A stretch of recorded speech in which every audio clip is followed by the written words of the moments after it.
Vanessa, tu es incapable. Tu te prends pour qui? Tu es ridicule. Qui es-tu pour parler de Dieu, incompétent que tu es? Tu penses vraiment que tu vas y arriver? Mais tu n'y arriveras jamais. Bonsoir ou bonjour. On est en 2014. Je fais la rencontre de l'application Snapchat. Au début, je suis perplexe. Je me dis, mais c'est quoi ça? Je vois tout le monde en classe l'utiliser. Je me dis, oh, comment est-ce que tu vas m'envoyer? Tu es assise là-bas et moi je suis assise ici et tu m'envoies des trucs. Je ne comprenais pas. Mais après, je me suis dit, Vanessa, télécharge, tu n'as rien à perdre. Je les télécharge et après, je me retrouve quelques temps après à l'utiliser pour la gloire de Dieu, à partager la parole de Dieu. Mais après, je partageais pour les gens que je connaissais. Les gens qui me suivaient, c'était les amis, les gens de ma famille. Plus je partageais, plus j'avais beaucoup de gens qui me suivaient. Et là, directement, il y a quelque chose qui m'a bloquée. Il y avait cette voix en moi qui me disait, mais Vanessa, tu te prends pour qui, toi? Pourquoi tu parles de Dieu? Depuis quand tu parles de Dieu? Tu te trouves parfait, toi? Arrête. Et j'ai arrêté. Je crois que j'ai arrêté vers une année, 2 années plus tard. Donc en 2016. J'ai arrêté complètement.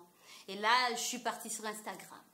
Et là, mon cœur me disait, mais ici, tu ne peux pas partager la parole de Dieu. Je me disais, non, jamais. Non, il y a trop de monde ici. Tout le monde va me voir. Et là, mais je connaissais ma mission. Je le savais très très bien que j'étais appelée à servir mon Père. Que j'étais ici sur terre pour servir le royaume de mon Père. Je le savais très très bien. Mais je ne savais pas en quoi. Et quand j'avais cette voix qui me disait ce que je devais faire, moi je ne voulais pas de cela. Alors je suis partie à la chorale. Je faisais partie de l'équipe de chant de mon église. Pendant 7 ans, je ne sais même pas chanter. Je ne vous mens pas. J'étais dans les altos, 2e voix. Et voilà, je me cachais là-bas. Je me sentais mieux là-bas. Mais je savais qu'il y avait quelque chose qui me disait, Vanessa, quitte. Tu es dans ton zone de confort et là, tu ne vas pas grandir, tu ne vas pas t'épanouir spirituellement, il faut quitter. Mais je me disais, non, je suis bien ici. Tant que je sers le Seigneur, je fais ce que je devais faire sur cette terre. En fait, je me disais, mais Vanessa, quand on nous faisait des exercices, on disait faire les vibrations, moi, on me disait, mais t'es une chèvre ou quoi? Donc, c'était vraiment la kata. La kata, le chant était kata. Mais je me disais, je vais rester. Un jour, je sens cette voix qui me dit, Vanessa, quitte. Quitte la chorale. Et j'ai quitté la chorale. J'étais celle à l'église qui encourageait les autres. Tu dois servir Dieu. Il ne faut pas être un chrétien, un touriste qui vient, qui s'assoit et tout. Nanana. Là, je me retrouvais vraiment au banc de touche. C'est moi qui étais la chrétienne qui était assise. Et là, je me cherchais, je me disais, Seigneur, qu'est-ce que tu veux que je fasse pour toi? Et quand Dieu me mettait à cœur, pourquoi tu as arrêté sur Snapchat? Je disais, non, là, non, c'est pas ce que je veux, c'est pas ce que je veux. Et je restais tranquille et j'étais dans la paix. J'étais dans la paix avec moi-même, j'étais dans la paix, je dormais, je mangeais. Jusqu'à l'année 2018, et je commençais vraiment à me battre fort pour dire non à cette voix-là. Cette année, je suis partie voir mon pasteur. Je me suis dit, papa pasteur, Vanessa, va voir le pasteur. Je suis partie voir mon pasteur, j'ai dit, pasteur, il faut que je serve le Seigneur. Parce que moi, ici sur terre, on ne m'a pas créé pour venir simplement étudier, être jeune, me marier, faire des enfants, devenir grand-mère. Si c'est ça, non, pour moi c'est boring, c'est ennuyant. C'est pas ça, je suis plus que ça. Je suis venue pour servir Dieu. Je suis venue pour servir Dieu. J'ai cette foi en moi pour servir mon Père. Mais je ne sais pas en quoi est-ce que Dieu me demande de faire. Je ne peux pas, je ne sais pas, je ne veux pas. Je suis timide. Mais je ne savais pas que la timidité, ce n'est pas un esprit qui vient de Dieu. Alors quand je suis partie voir mon pasteur m'a dit, Vanessa, tu ne peux pas intégrer telle équipe que tu veux parce que je voulais être dans les coulisses de l'église. Il me dit parce que tu travailles beaucoup et on a besoin de quelqu'un qui est tout le temps au service. Alors quand j'ai quitté là-bas, je suis partie directement. J'ai dit, Seigneur, on est quitte. On est bien quitte. J'ai tout fait, j'ai essayé, mais ça ne marche pas, je ne sais pas ce que tu veux. Mais mon pasteur m'avait encouragé, m'avait dit, même parler de Dieu, c'est bon, c'est servir aussi Dieu. Alors là, je disais, mais ça, je le fais déjà. Parce que je parlais de Dieu à chaque personne qui croisait mon chemin. Je parlais de Dieu aux gens, à mes copines, les gens de ma famille, je parlais de Dieu partout. Mais je ne pouvais pas utiliser les plateformes de Facebook, Instagram pour partager la parole de Dieu. Ça, non. Je suis trop timide, Seigneur. Je suis trop timide. Mais en fait, j'avais oublié, je voulais vraiment faire ce que moi je voulais. Et puis, il y a une chanson de Kinyarwanda qui disait, de Daniela et James, qui disait, Sinshaka gukora ivyanjye nifuza. Il fallait que je chante parce que là, ça donne un accent.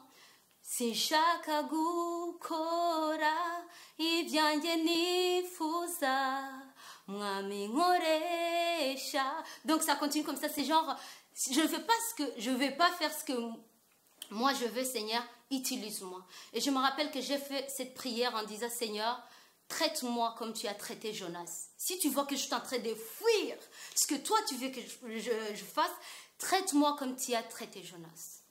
Alors, quelques jours avant mon anniversaire, là, je commence à avoir cet appel. Dieu me met quelque chose à cœur. Il me dit, fais une vidéo et partage la vidéo. Je dis non, je suis déjà seule, je ne peux pas filmer. Il dit, mais utilise tes amis. Il connaît mes plans, il connaissait mes plans, il savait que j'allais me retrouver avec mes amis. Il a dit, utilise mes amis. Alors le diable, il a commencé à amener d'autres trucs, de mensonges. Oh, il m'a combattu. Depuis que j'ai pris la décision et j'ai dit à l'Éternel, Seigneur, tu sais quoi, je vais faire cette vidéo. Alors là, le diable m'a combattu. Alors là, je ne pouvais plus dormir. Je ne mangeais pas comme il faut. J'étais vraiment fatiguée, tout le temps fatiguée. J'ai pensé et j'avais trop de pensées. Alors, il a utilisé des obstacles comme...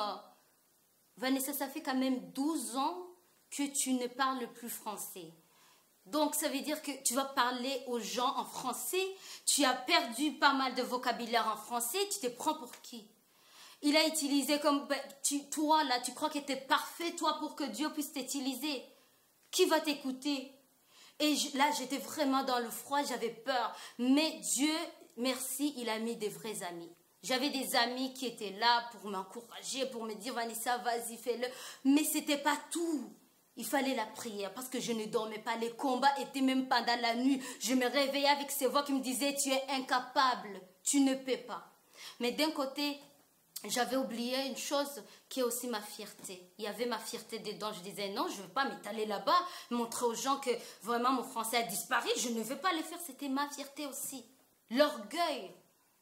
Il va te montrer que tu ne peux pas, tu ne peux rien faire. Il peut utiliser la beauté aussi, te dire tu es trop belle pour faire ça, pour servir Dieu. Mais vas-y, va, tu vas signer un contrat de mannequinat. Pourquoi tu veux donner ça à Dieu? Il peut utiliser ton physique aussi. Ça peut être aussi que, oh, tu es trop gros, tu es trop laid, tu es ça. Ça, c'est le diable, hein. Parce que devant Dieu, nous sommes de belles créatures. Quand Dieu t'appelle, le moment où il t'appelle, c'est le moment. C'est comme ça, comme tu es. Viens et sers le Seigneur. Il ne faut pas vraiment le laisser vous paralyser, vous montrer que vous êtes incapable. C'est la langue. Il y a quoi? Viens, parle la langue, c'est comme ça. Si tu dois mélanger toutes les langues, mélange toutes les langues. Il ne faut plus laisser que le diable soit là à vous couper, à vous dire non, tu ne peux rien faire. Non, écoute, viens, sers le Seigneur. Ne l'écoute pas. C'est le menteur, c'est un menteur. Le devil, il est là. So, viens simplement et sers le Seigneur, ne l'écoute plus. Tu es belle, viens avec ta beauté servir Dieu. Tu es costaud, viens avec ton costaud. Viens servir Dieu. Je ne sais pas si ça s'est dit, viens avec ton costaud. Comme je l'ai dit, viens, on va servir Dieu. Et là, je vais vous parler de deux choses. Ta mission. Il faut connaître d'abord c'est quoi ta mission. Mais d'ailleurs, nous connaissons tous notre mission. On est venu ici servir le Seigneur. En Matthieu 28, 18 à 20, la parole de Dieu dit, allez et faites de toutes les nations mes disciples. C'est Dieu qui le dit. Et c'est un ordre de Dieu de servir Dieu, d'évangéliser, de parler de Dieu. Donc c'est un ordre. Il ne faut même pas poser la question, est-ce que Dieu, tu veux vraiment que je le fasse? Tu veux vraiment que je puisse te servir? Tu veux vraiment que je parle de toi? Non, tu ne veux pas que je parle de toi. Si, Dieu veut que tu parles de lui. Parce qu'il l'a demandé. Et c'est un ordre. Même en Acte 10, 42 à 43, il est dit très très bien, je vous ordonne d'aller évangéliser. Donc tu ne peux pas dire que oh, ce n'est pas la volonté de Dieu que tu évangélises. Tu veux te faire voir. Moi, Vanessa, me faire voir. Je ne veux même pas me faire voir. Si je peux passer inaperçu, je serais contente. Mais je disais, Seigneur, pourquoi ça? Cherche quelqu'un d'autre. Prends quelqu'un quelqu'un d'autre, papa. Utilise quelqu'un d'autre. Mais c'était toi. C'était Vanessa que Dieu voulait utiliser. Et là, en moi, il y avait une tristesse qui s'est installée. Tristesse, vraiment, je ne connaissais pas c'est quoi cette tristesse. J'étais vraiment, je me sentais mal. Il y a une tristesse qui peut arriver quand tu t'es éloigné de Dieu. Vous voyez? Mais cette tristesse-là, même quand je priais, ma prière passait très bien, moi. Bien. Vraiment, je sentais la connexion avec Dieu. Je sentais que je priais, je parlais à Dieu, ça passait. Mais pourquoi alors je suis triste? Et ça, on peut le lire en 2 Corinthiens 7, 10. Qu'il y a une tristesse qui vient de Dieu. Et cette tristesse nous pousse à la repentance, en fait. Cette tristesse nous pousse à faire quelque chose de bien. Et quand j'ai fait la vidéo, oh, les combats qui sont venus après la première vidéo, les combats sont venus. Je me suis dit, Seigneur, quand même, j'ai déjà fait la vidéo. Alors, la semaine, là, pour poster la vidéo, j'étais combattue. Je ne dormais plus, c'était fini. J'avais pas la paix en moi. J'ai tout fait. Je disais non, je ne pouvais pas poster. Quand une de mes copines a envoyé la vidéo, elle m'a demandé, Vanessa, poste là, c'était vers 22h. J'ai dit non, on va la poster demain. J'ai dit non, j'étais perdue. C'était comme si quelque chose j'avais quitté mon corps. Tellement il y avait des combats pour vraiment me bloquer. Mais Dieu m'a aidée, je l'ai posté. Après l'avoir posté, je croyais que c'est « Oh, je suis libre, enfin, je suis bien. » Mais non. Le combat était encore là. Jusqu'à ce que je commençais à avoir des témoignages, des gens qui témoignaient, des gens qui me disaient ce que la vidéo a fait. Et là, je dis « Waouh, ça fait du bien de respecter Dieu. Ça fait du bien d'obéir Dieu. » Et je suis désolée, Seigneur, que toutes ces années, j'étais dans la désobéissance parce que je voulais faire ce que moi, je voulais faire. Et dans la même chanson que je vous ai chantée, en fait, il parle de servir Dieu dans le truc que Dieu ne t'a pas demandé de servir, c'est perdre du temps, c'est l'échec. Donc, vaut mieux demander à Dieu, c'est quoi mon appel? Donc, je te conseille à toi, qui connais ton appel, gloire à Dieu. Si tu connais ton appel, gloire à Dieu. Vraiment, tu es chanceux. Vraiment, c'est la joie. Alors, utilise cet appel-là pour le Seigneur. Et si tu ne connais pas ton appel comme moi, parce que vraiment, ça m'a pris du temps d'accepter et de le comprendre. Alors là, demande à Dieu et sois attentif. Moi, quand je partais prier, je faisais ma prière vite. Je disais, ah mais je ne voulais pas écouter la voix de Dieu parce que je savais ce que Dieu allait me dire. Mais je ne voulais pas le faire. Mais donc toi, si tu sais vraiment que tu veux servir Dieu, va et demande à Dieu de te parler. Il va te parler. Demande-lui c'est quoi ton appel. Mais si, par rapport à ta mission, tu connais ta mission. On est tous appelés à servir Dieu. On est tous appelés de faire toutes les nations les disciples de Dieu. Donc tu dois parler de Dieu. Tu dois servir Dieu. Tu dois servir le royaume de ton Père ici sur terre. Que Dieu vous bénisse. Amen.